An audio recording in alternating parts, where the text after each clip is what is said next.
on page 8 is a part where you're invited to join in with the homage Dharma Buddha. So feel free to join in when we get to page 8.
Vowing that the sound of this bell pervades the universal Dharma realm.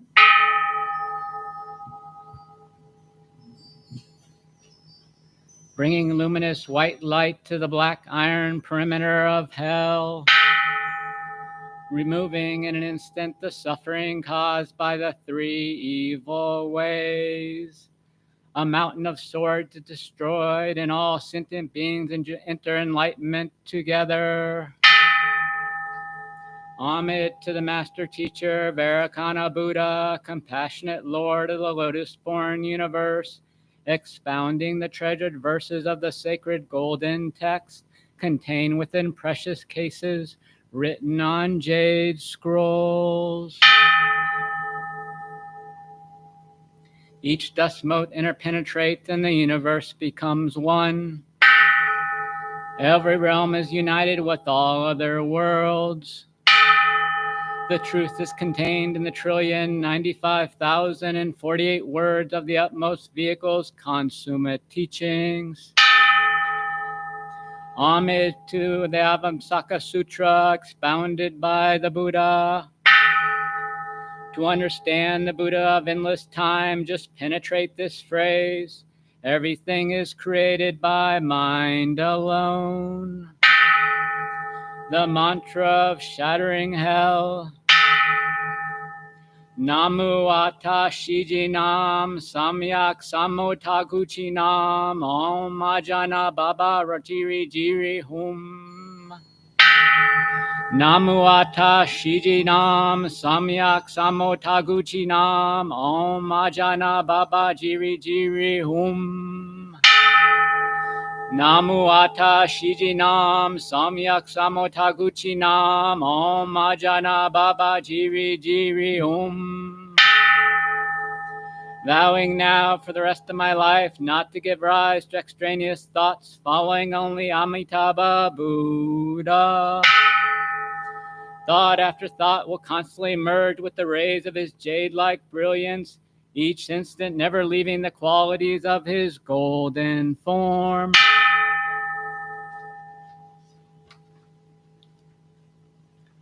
Holding a mala and bearing witness to the universal Dharma realm, empty space but a thread, leaving nothing unconnected. There is nowhere that Vairocana Buddha is not present equally. Through contemplation, seek Amitabha of the Western Shore.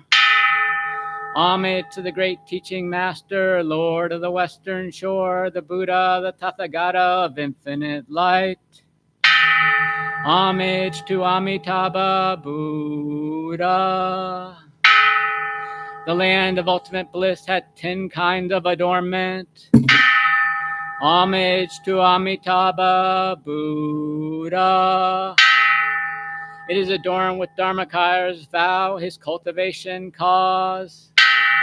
Homage to Amitabha Buddha. Adorned with the power of Amitabha's 48 vows. Homage to Amitabha Buddha. Adorned with Amitabha's name and the brilliance of his life force. Homage to Amitabha Buddha. Adorned with the bejeweled images observed by the 3 Mahasavas. Homage to Amitabha Buddha. Adorned with the peaceful bliss of Amitabha's Western world. Homage to Amitabha Buddha. Adorned with bejeweled rivers running with pure and meritorious waters. Homage to Amitabha Buddha. Adorned with bejeweled basilicas with halls of wish-fulfilling jewels. Homage to Amitabha Buddha. Adorned with lengthy days and nights. Homage to Amitabha Buddha. Adorned with the Pure Land, 24 kinds of pleasures. Homage to Amitabha Buddha.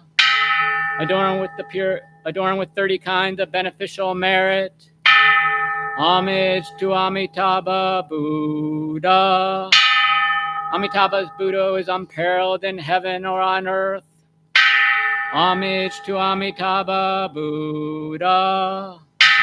He is also unmatched throughout the worlds of the 10 directions.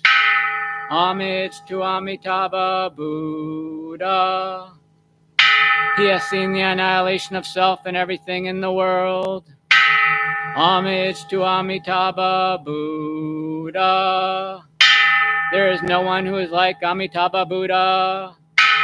Homage to Amitabha Buddha. He can keep track of thoughts as numerous as all the dust motes in the universe. Homage to Amitabha Buddha. He can quaff all the waters in the universe. Homage to Amitabha Buddha. He can control the wind that fills space. Homage to Amitabha Buddha. No one can completely describe that Buddha's merits. Homage to Amitabha Buddha. Amitabha Buddha is omnipresent. Homage to Amitabha Buddha. Keep your thoughts on him and never forget, as thoughts probe that place of no thought, the 6 sense gates will constantly emanate light of purple and gold. Homage to Amitabha Buddha. Amitabha's face, like the full moon, is at the front of the hall of ultimate bliss. Homage to Amitabha Buddha. His jade essence is his gold form radiate through space. Homage to Amitabha Buddha. If a person calls his name for only a moment, they will instantly consummate immeasurable merit. Homage to Amitabha Buddha. Along with all sentient beings, I vow together to enter the sea of Amitabha's great vows and to ferry across sentient beings so that I and others may simultaneously complete the path to Buddhahood. The sublime mantra of the original mind of Amitabha Buddha. Tanyata Om Aritara Savabaha. Tanyata Om Aritara Savabaha. Tanyata Om Aritara Savabaha. Tanyata Om Aritara Savabaha. Tanyata Om Aritara Savabaha. Tanyata Om Aritara Savabaha. Tanyata Om Aritara Savabaha. Tanyata Om Aritara Savabahom.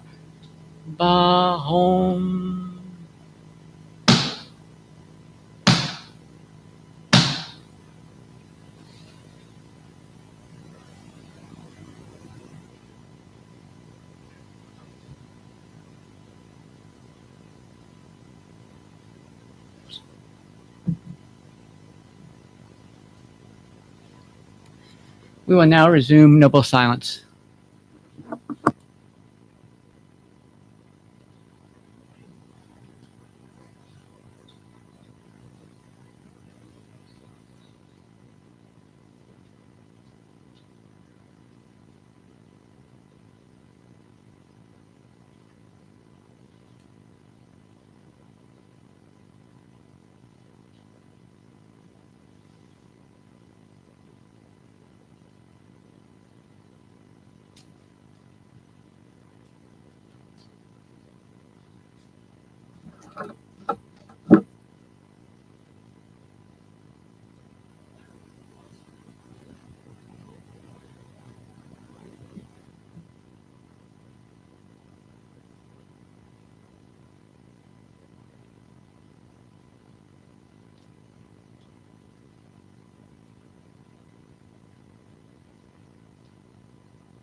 I'd like to invite the incense lighters to come forward, please.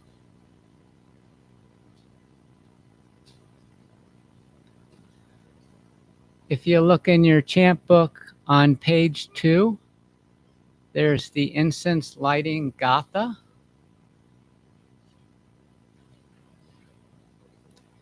And in a few minutes, we're going to chant that together.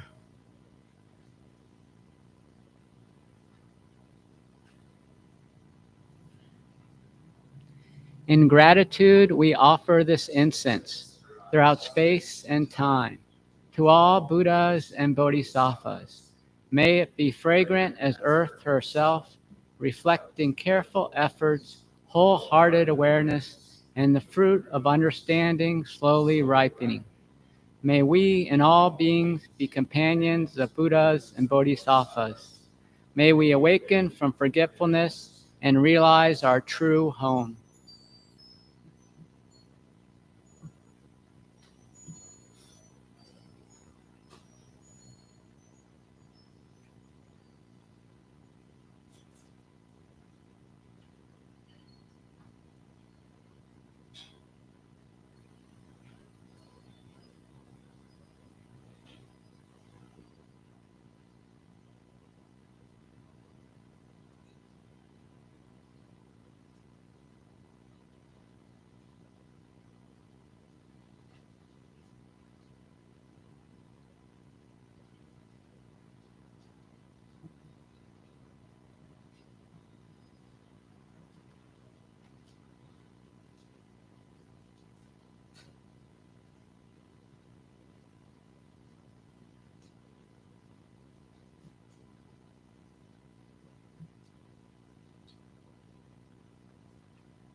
Good morning. Nice to see you all today. My name is Kunga Nyima. I'm one of the Dharma teachers. Actually, now I'm a teaching monk here at the temple. So it's nice to see so many people here this morning. I have some courtesy announcements. If you have small children, we do have a space downstairs. Also, if you just yourself get restless or need to use the restroom, there are restrooms behind that curtain there, and there's also restrooms down the curtain in the basement, and there's a water fountain there as well. If you do need to get up during the service, we encourage you to walk across the back and to exit through there. If you get uncomfortable with your sitting posture and you need to sit in a chair, it's fine to get up and move to a chair. We will be doing some chants during the service, and we will endeavor to tell you what page they're on, and we invite you to join us in the chants. Just be mindful when you're chanting. Chant loud enough so that you can hear yourself, but not so loud that you drown out your neighbors, because we all want to be trying to chant in unison. At this time, I'd like to invite everyone to stand up and greet each other silently with bows.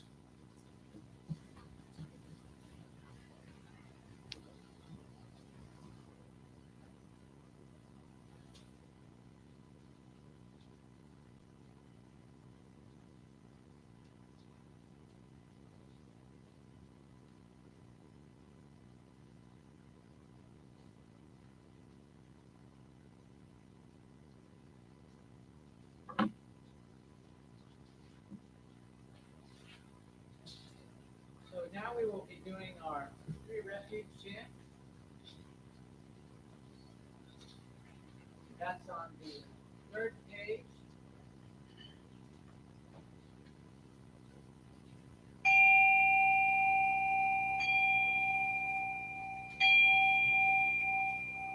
I go for refuge to Buddha, my deeply awakened mind, the living source of understanding and compassion, which must be cultivated to be known fully. I go for refuge to Dharma, the path of mindful living, leading to healing, joy, and enlightenment, the way of peace, which must be cultivated to be known fully.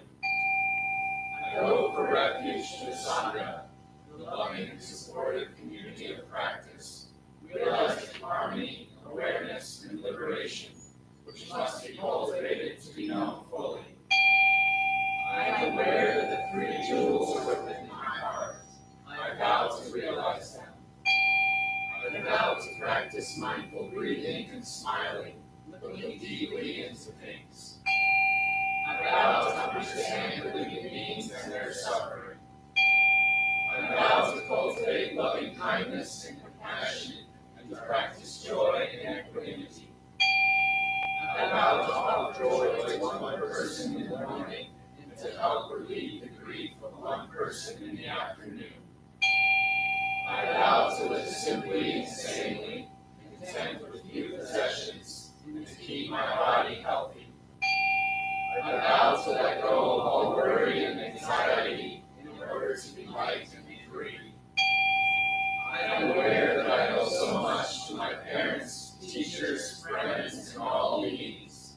I vow to be worthy of their trust, to practice wholeheartedly, so that understanding and compassion will flower, and I can help living beings be free from their suffering. May the Buddha, the Dharma, and the Sangha support my efforts. May the Buddha, the Dharma, and the Sangha support my efforts. May the Buddha, the Dharma, and the Sangha support my efforts.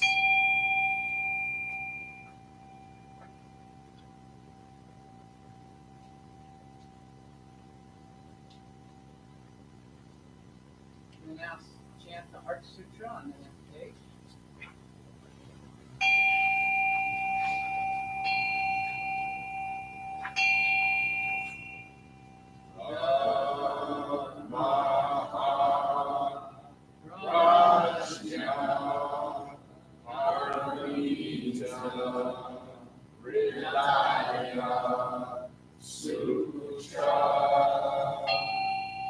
The Bodhisattva of great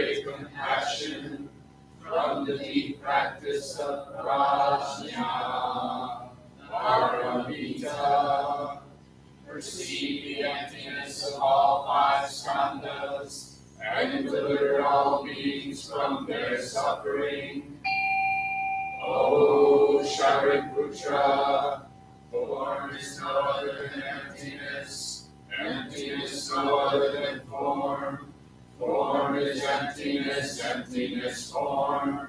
The same is true of feeling, thought, impulse, and consciousness. O Shariputra, all dharmas are empty. They are not born nor annihilated. They are not defiled nor immaculate. They do not increase nor decrease. So in emptiness, no form, no feeling, no thought, no impulse, no consciousness. No eye, ear, nose, tongue, body, mind. No form, sound, smell, taste, touch, or objects of mind. No realm of sight. No realm of consciousness. No ignorance, nor extinction of ignorance. No latent death, nor extinction of them. No suffering, no cause of suffering. No cease from suffering. No path to lead out of suffering, no knowledge, no attainment, no realization, for there is nothing to attain. The Bodhisattva holds on to nothing but prajna, paramita. Therefore the mind is clear of any delusive hindrance. Without hindrance there is no fear. Away from all delusive views, one reaches final nirvana. All Buddhas past, present, and future, through faith in prajna, paramita, attaining the highest perfect enlightenment. Know then the prajna, paramita, is the great Dharma, the radiant fearless mantra, the utmost supreme mantra, which is capable of allaying all pain. This is true beyond all doubt. Proclaim now the highest wisdom, the prajna, paramita. Gate, gate, aragate, arasangate, bodhisattva. Gate, gate, aragate,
I just spilled a glass of water. So so why don't we take this time? I do have a handout, which I don't think you have been given yet.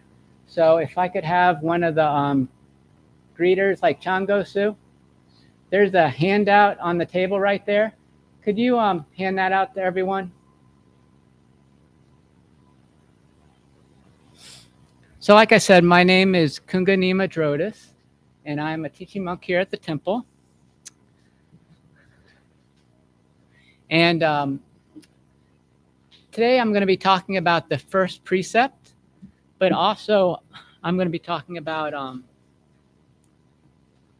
my own journey as a Dharma teacher.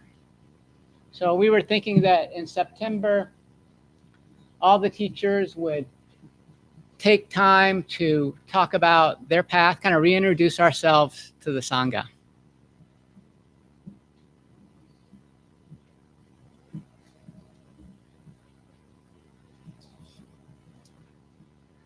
So I'll go ahead and start that part. Like many of you, I was not born to Buddhist parents. So I came to Buddhism later in life.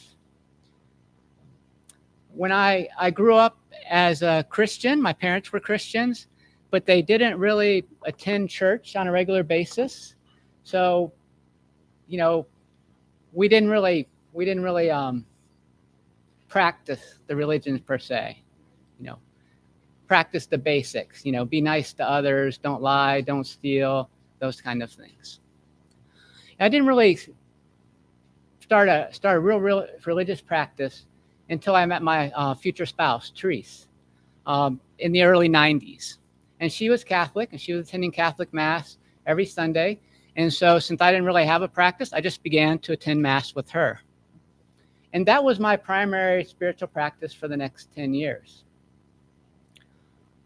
I thought about whether or not I should be a Catholic, but it just didn't seem like the right fit for me as far as my spiritual path. But I did find that, you know, going to service very meaningful, so I continued to do that. And I still continue to do that today.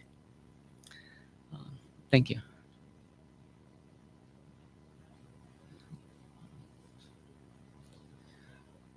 I started to learn about Buddhism from my interest in art. So I have a background in art and fine arts. And I started, when I was learning about different artists, a lot of them would be inspired by non-Western spirituality. So that's sort of how I became aware of Buddhism and Hinduism and those different meditation, that kind of thing. I had a sister-in-law who attended retreats with Thich Nhat Hanh. And so she also provided information and books by Thich Nhat Hanh and things like that. And so I started to learn about Buddhism, became interested in it through that process. I didn't really start, and sort of early on around that time, maybe in the first couple of years, I started to play around with meditation. I was reading lots of books on Buddhism, but I really wasn't meeting with a group. I didn't actually start meeting with a Buddhist group until we moved to Ohio. I'm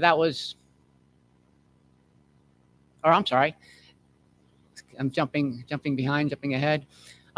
Actually, till we moved to Michigan was when I first started to met with my first Buddhist group. At that time, I was reading on Shambhala, A Sacred Path of the Warrior by Chogyam Trungpa, a Tibetan teacher.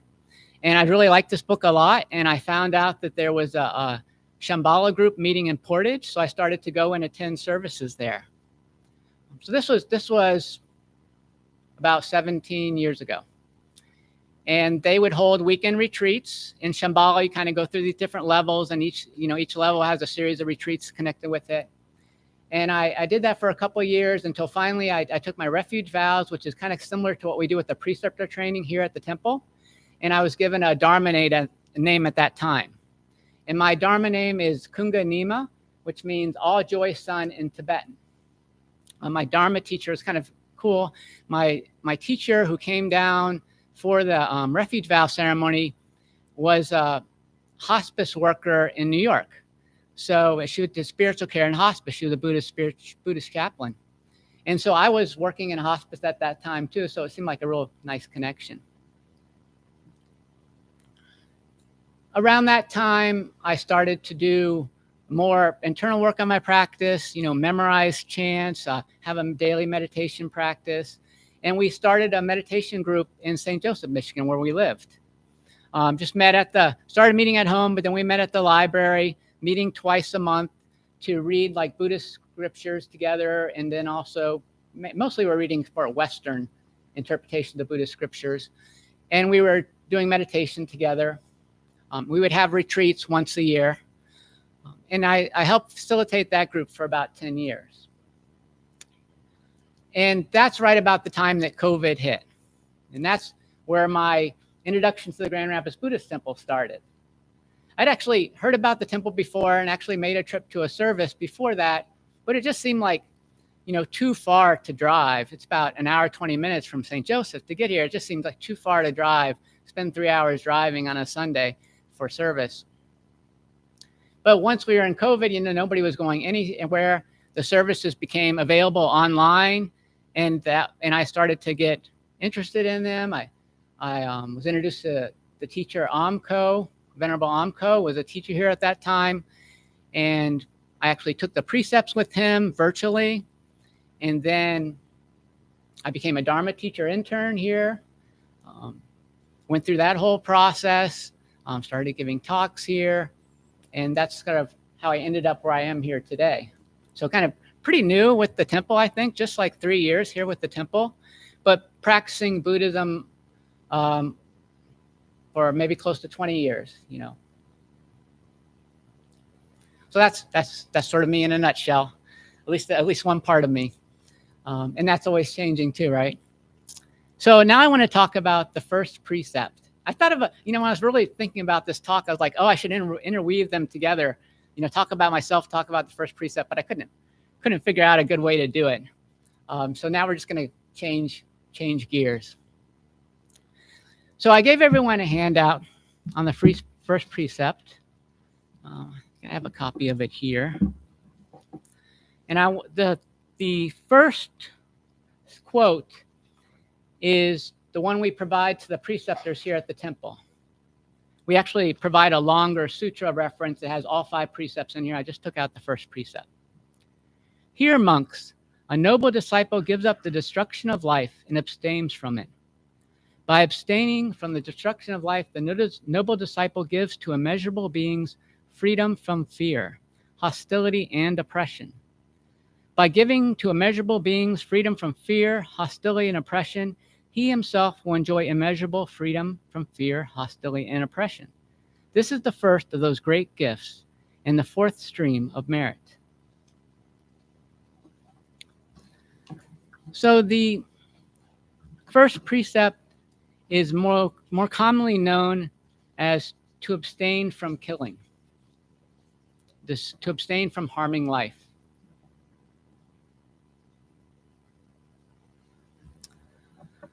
I think that on the surface, most of us find this, at least initially, like a really easy precept to follow, because we're kind of indoctrinated into this belief by our society.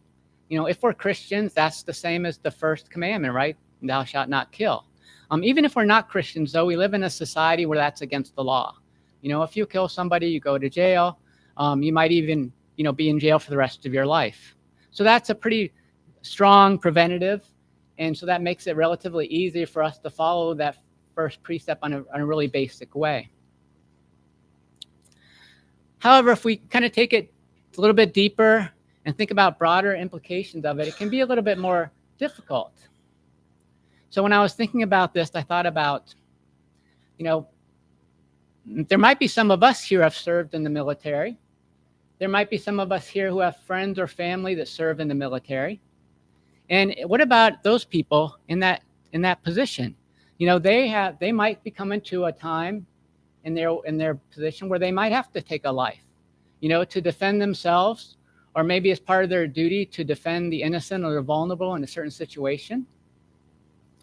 So, that's a little bit more difficult for them. Even when the Buddha was teaching and the Buddha was alive, he was teaching the Dharma to kings who led armies. So there was always a place in the Sangha for people who might have to take life as part of their occupation. Yeah? Even if we ourselves don't have a job where we might have to take a life. Just because we're living human beings, we are taking lives all the time. Even if we're a vegetarian or a vegan, we really can't survive without eating something that's alive, right? Even if we say, well, that's just the plant life, maybe that's a little bit lower on the hierarchy. But even in the growing of plants, spreading of pesticides, the cultivation of the earth, all those things involve killing animals, higher forms of life, as well as killing the plants when we eat them. There's a story about the Buddha. When he was a child, he's placed under a tree watching his dad, his father, plow up the fields. And the Buddha says at that time that just observing all the animals, the insects that were displaced by the plowing, he felt great compassion. So he was aware of this from a very early age, as part of the teachings. Going back to my early example of having a job that might end up in the death of other beings, there is a story in one of Thich Nhat Hanh's book about a nuclear engineer writing into Thich Nhat Hanh saying, what should I do about my job? The science that I'm creating is being used to create nuclear weapons. And Thich Nhat Hanh tells him, stay at your job. Stay at your job because maybe there's a way that you can make those weapons less harmful and cause less suffering. And if you quit and someone else takes that job, they may not care. So they may create weapons that are creating worse destruction and more suffering.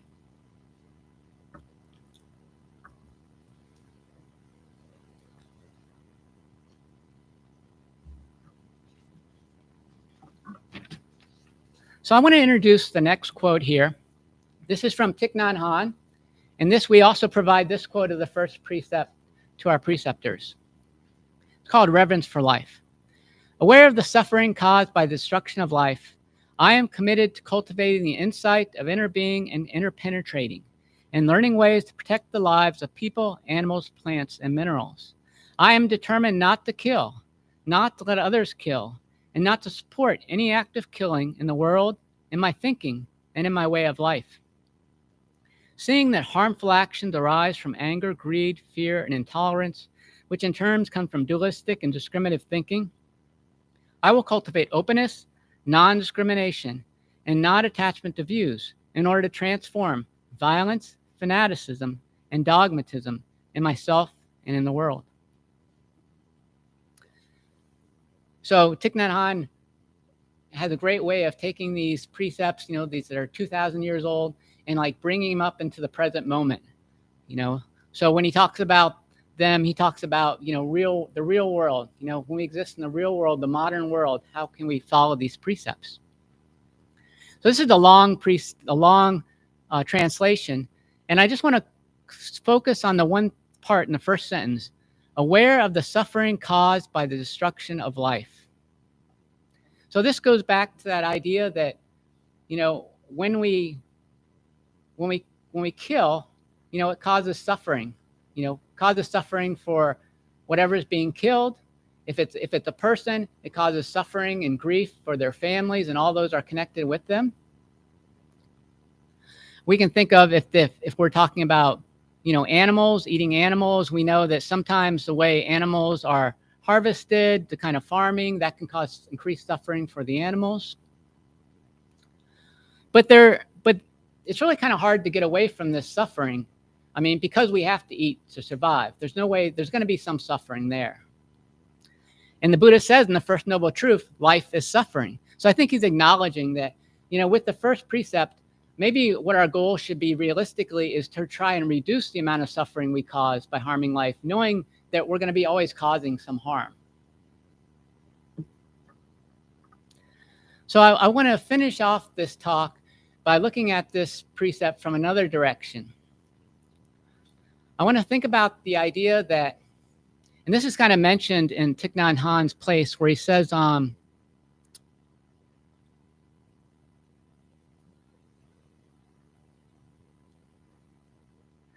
not to support any act of killing in the world in my thinking.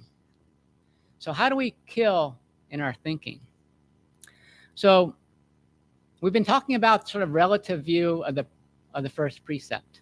And now I want to switch over to kind of the ultimate focus. So with relative, we're really talking about things in everyday life, you know, how this relates to this. And when we're talking about the ultimate focus, we're kind of looking at it from a perspective, different perspective, maybe the perspective of like standing on a mountaintop and looking down into the valley. So we can see, we're not seeing the details anymore, we're kind of seeing the big picture. So the way we might be causing suffering or killing in our thoughts would be what we call today our unconscious biases, okay? So this is the thoughts that we have about the present moment before we actually experience the present moment. And then the thoughts that we continue to have where we're kind of commenting on the present moment. You know, is it good? Is it bad? Do I like it? Do I want this? Do I not want this? That sort of internal dialogue. When I'm a hospice social worker, and when I'm meeting my patients for the first time, I'm given like a report on their medical situation, their age, what kind of illness they have, some information about their family, where they live. And from that, I can create some ideas. You know, based on where they live, I might be thinking about what kind of financial situation they are. Based on how old they are, I might be thinking about how I might be adjusting to this. You know, if they're very young, it might be more challenging. If they're very old, maybe it's something they were expecting. You know, based on how much family is listed in the chart, I might be thinking about whether they're well supported by their family or they don't have any support. And these are all kind of built on biases I have in my own head about experiencing different situations and going in and seeing, you know, what happens. And those biases, those thoughts, they may be true or they may not be true. You know, I may think that I'm going into this address that's going to be a very poor home where they don't have any financial means, and actually show up, and maybe it just happens to be in this one little neighborhood and they got this really nice house and they don't have any concerns at all. You know, maybe the houses around there aren't so great, but this house is fine. You know, or these people, you know, even though they don't have much money, it doesn't really matter. You know, it's not an issue for them. They feel like they have everything they need. They feel very well supported. So just being aware of those thoughts is really important. And the way we do that is we just try and question ourselves. You know, when we come into a situation and we start to create a commentary in our mind about what's going on, you know, to be aware of that commentary and just to try and react not on what our commentary is, but what we're actually perceiving. You know, and that takes practice. And part of our meditation practice is building that ability to be aware of what's going on in the present moment and not be distracted by our thoughts in our head about what we think should be going on. So the last quote I wanted to introduce here, this is from Sokokoji Temple, a Zen temple, which actually meets in our space, I think on Tuesdays, and they do have retreats here on occasion. And this is their framing of the first precept. First, no killing life. There is only one life which is unkillable, and yet each being has the opportunity to expound the Dharma in its own unique way. Not to interrupt the mandala of the present moment, the Dharma as it is being expounded is no killing life. So I thought I would go into that a little bit. So first, no killing life. That's really easy to understand, right? But then they say there's only one life which is unkillable. So that one life is like consciousness. You know, it's like this idea that everything here that exists comes from this consciousness. So we're looking at things from the ultimate view. From the ultimate view, even though each being has its opportunity to express the Dharma, like each of us is expressing our life in our own unique way, we are part of this bigger life that exists. You know, we all are part of the earth, you know, and we're part of that evolutionary process of the earth that went from, you know, small creatures in the sea to land animals to mammals to us, you know, and that's all part of us. We couldn't exist without that. So we each have the opportunity to expound the Dharma, to live our life in its own unique way, not to interrupt the mandala of the present moment. So the mandala of the present moment is just what's going on right now, you know, and not to interrupt it is not to cover it up or hide it by our internal thoughts, what we're thinking about. So the Dharma is being expounded. So I come in to interact with Nasanskara here, and we're having a conversation, and I start to think about, something else, and he's still speaking, and I'm not paying attention anymore, that's interrupting the mandala of the present moment. I'm distracted, I'm not paying attention. So to not interrupt that, to just perceive reality as it is in this moment without our commentary about how we think it should be or how it shouldn't be, or not to ignore it, that is not killing life, through this ultimate perspective. Okay? So thank you very much. So we're going to have our meditation practice now. And so I want you all to kind of think about that when you're doing your sitting practice today. You're just basically practicing not killing. Not killing because, of course, we're here in the hall and we're not actually out there harming anyone right at this moment. But also, we're practicing not killing in our thoughts by not letting ourselves be distracted by this internal commentary going on in our brain, but just kind of sitting with this moment, just being aware of our breathing in, our breathing out, just keeping it very simple. So I invite you to sit on your cushions in a comfortable position, a symmetrical position. If you're tired of sitting on the cushions or you're achy, we do have some chairs in their back row still available. So if you are sitting on the cushion, have your knees bent in front of you. If you want to sit in the traditional posture, the lotus posture, you kind of put your one foot up on the thigh, and you put your other foot up on the other thigh. So your knees are touching the floor. If you can't sit in that posture, just have your knees crossed in front of you.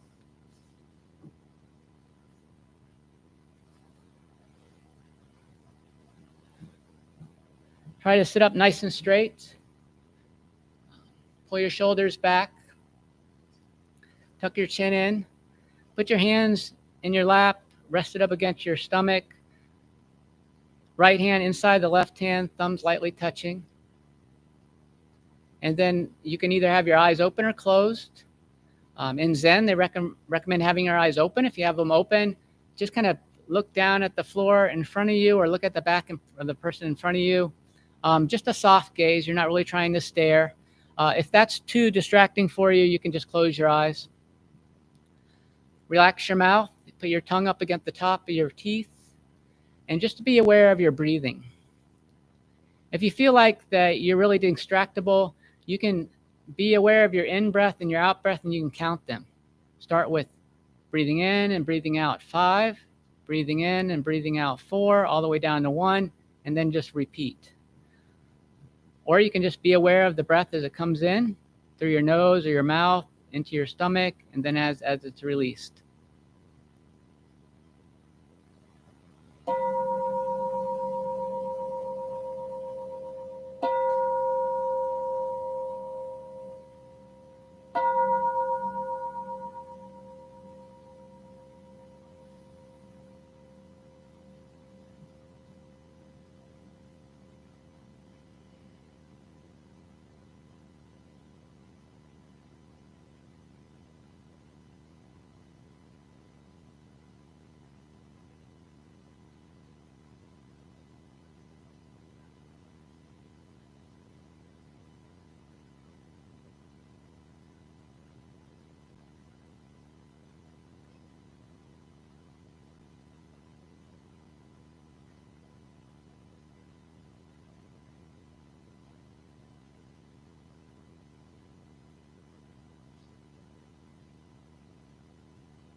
All right. So the next part of our service is an opportunity to share joys and concerns with the Sangha. So I like to call this as our opportunity to experience the four immeasurables: loving kindness, compassion, sympathetic joy, equanimity. Loving kindness is the wish that others achieve happiness, simply. Compassion is that wishing that others get relief from whatever suffering they might be experiencing. Sympathetic joy is our ability to share in the happiness of others. And then equanimity is this idea that we don't have to be thrown around by the good things and bad things that happen to us in life. That we can maintain our equanimity, we can maintain our stability when we're really happy or when we're really sad. We can still do what we need to do without being overwhelmed by those emotions. And then one of the ways we build up that equanimity is through practicing the other three, and also through practicing our sitting meditation. So if anybody has a joy or a concern that they would like to share with the Sangha at this time, if you would just put your hand up like that, our greeter will bring a microphone to you to use.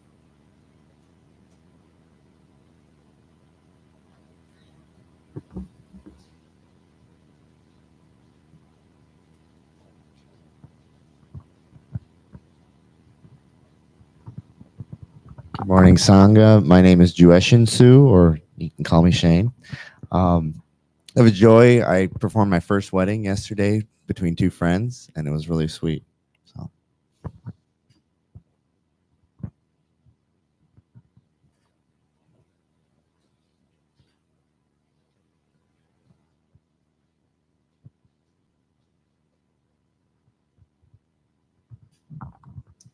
Good morning. I have a joy I'd like to share.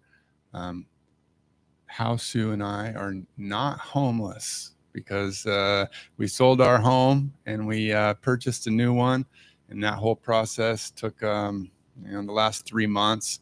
Over on Friday, we signed papers. And so moving on to the next stage. And, I think next weekend or in a few, we'll get to move from the old house to the new house, and it's an exciting time. So it's filled with excitement and fear and attachment and non-attachment, and a lot of different reasons to practice. And it's real exciting, and I'm happy about it. So it's a joy of mine. Thank you.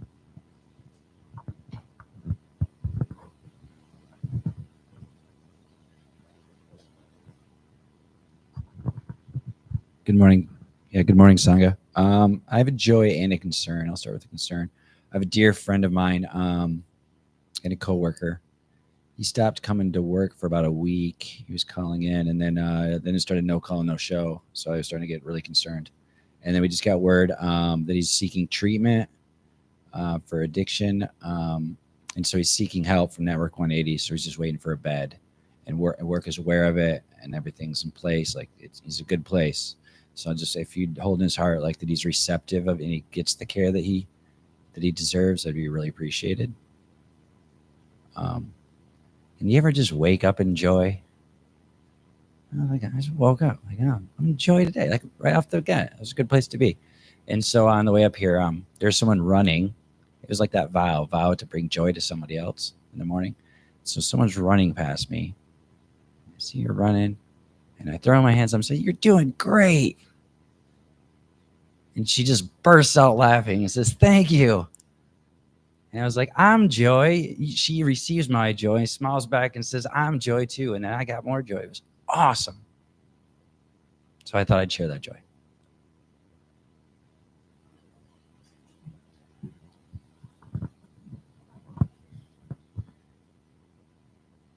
Hi, Vanessa. I have a concern. My son is going to be starting at a new school, and he'll be a little bit behind. I'm just concerned with like the transition period because his dad and I don't like agree on anything except for martial arts. So it's going to be a challenge.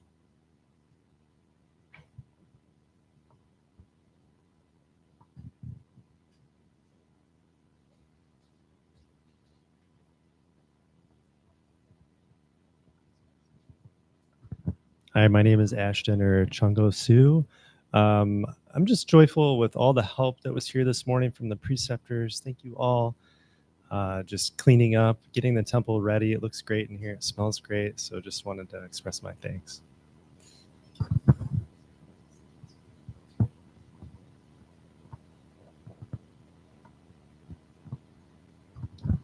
Good morning, Sangha. I have a joy to share today. My brother is turning his life around and on a path of recovery, and it's beautiful and great to see him turn his life around, and it just makes me so happy to see him finally becoming a new person, and just, it's beautiful to see. Thank you.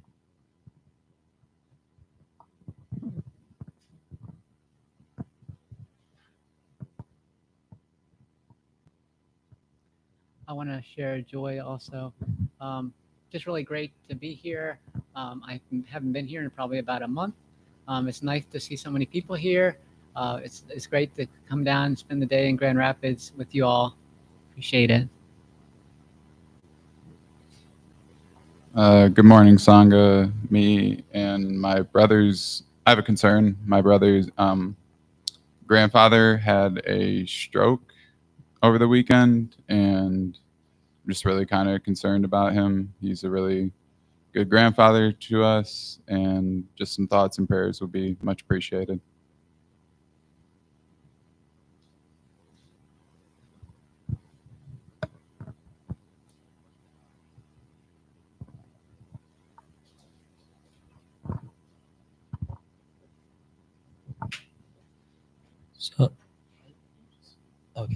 So we have someone on the Zoom chat. Her name is Mary John, and what she has to say is, my joy is finding this community.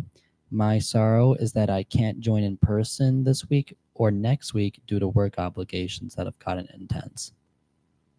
That's it.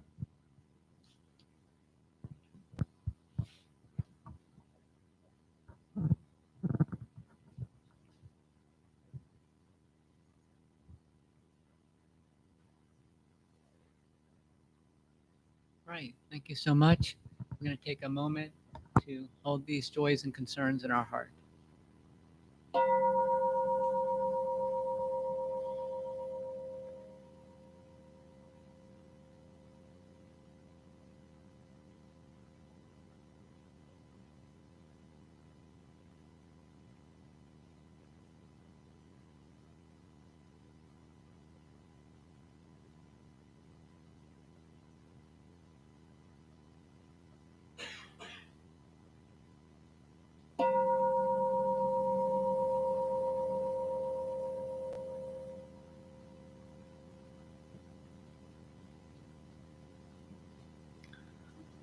Right. I have some announcements, temple-related announcements. We have an online meditation group that meets on Wednesdays on Zoom from 6 to 6:45. It's on the website. It's in our newsletter. And everything I'm going to be talking about is in our newsletter. If you're not getting our electronic newsletter, there's a place at the front. I believe you can put yourself onto our website. I think you do it on the website too, but you can put in a request to have you added. We have a Dharma discussion group on Thursdays from 9:30 to 11 at the temple. They are reading Thich Nhat Hanh book, I believe, right? And that's in the morning. We also have another book club, Avantamsaka Sutra study group, which meets every other Thursdays. Looks like they just met last Thursday, and so I believe the first Thursday in October will be the next meeting. Just look on the website to confirm that. That's from 7 to 9 p.m. at the temple. The board meeting is on the third Sunday of the month after service, and if you are interested in learning how the temple operates, and that's one of the places we can always utilize volunteers. If you're looking to be more involved with the temple, we need volunteers to help with the different roles on the board. Help with the finances, help with the presidential role, the secretary role. There's maintenance, different things like that they cover. And you can observe those meetings on the third Thursday or third Sunday of the month. We have a silent retreat coming up on Saturday, October 26th from 9 a.m. to 4 p.m. That'll be here at the temple. I strongly encourage you to sign up to come to that. If you haven't been to a retreat before, even if you have been to a retreat, we have them every quarter. It's an opportunity for you to practice mindfulness all day long. It's lunch is provided, but it's like a potluck where you bring in a vegetarian meal to share. And then we have mindful eating practice during that time, during the retreat. It's a variety of guided meditation and just sitting meditation. We do a Lojong service. So there are activities that we don't usually get to do during a regular Sunday service that you get to get involved in. It's a little bit more in depth. We do work practice, walking meditation. So strongly encourage you to attend that if you can. You can sign up online as well for that.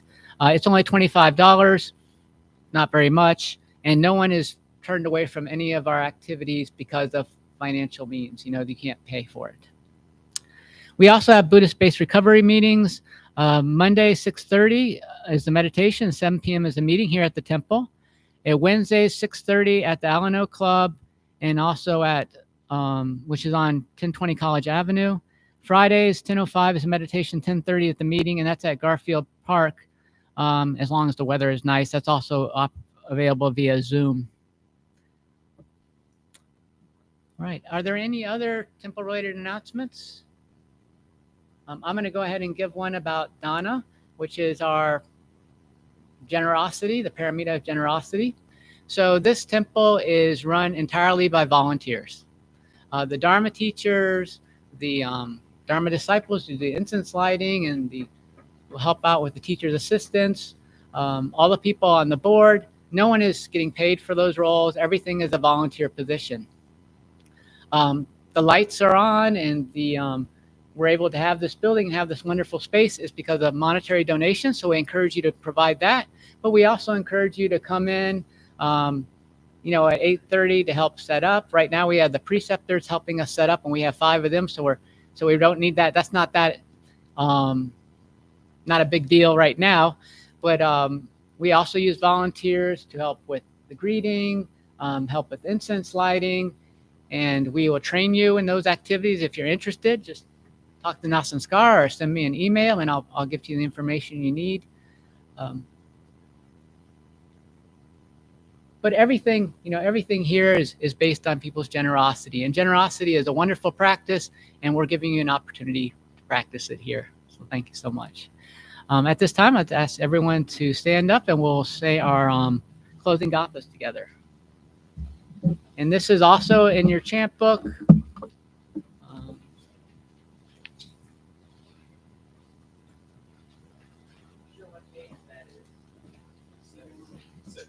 Page 6.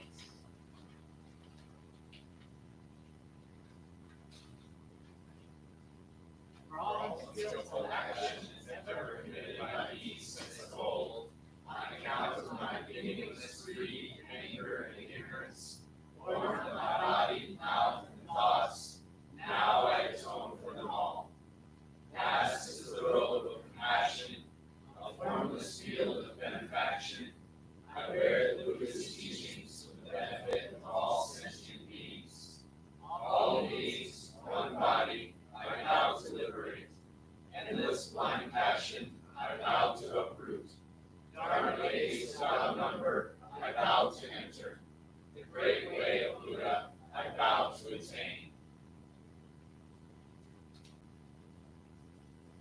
Our closing vows are about the right side face towards the center.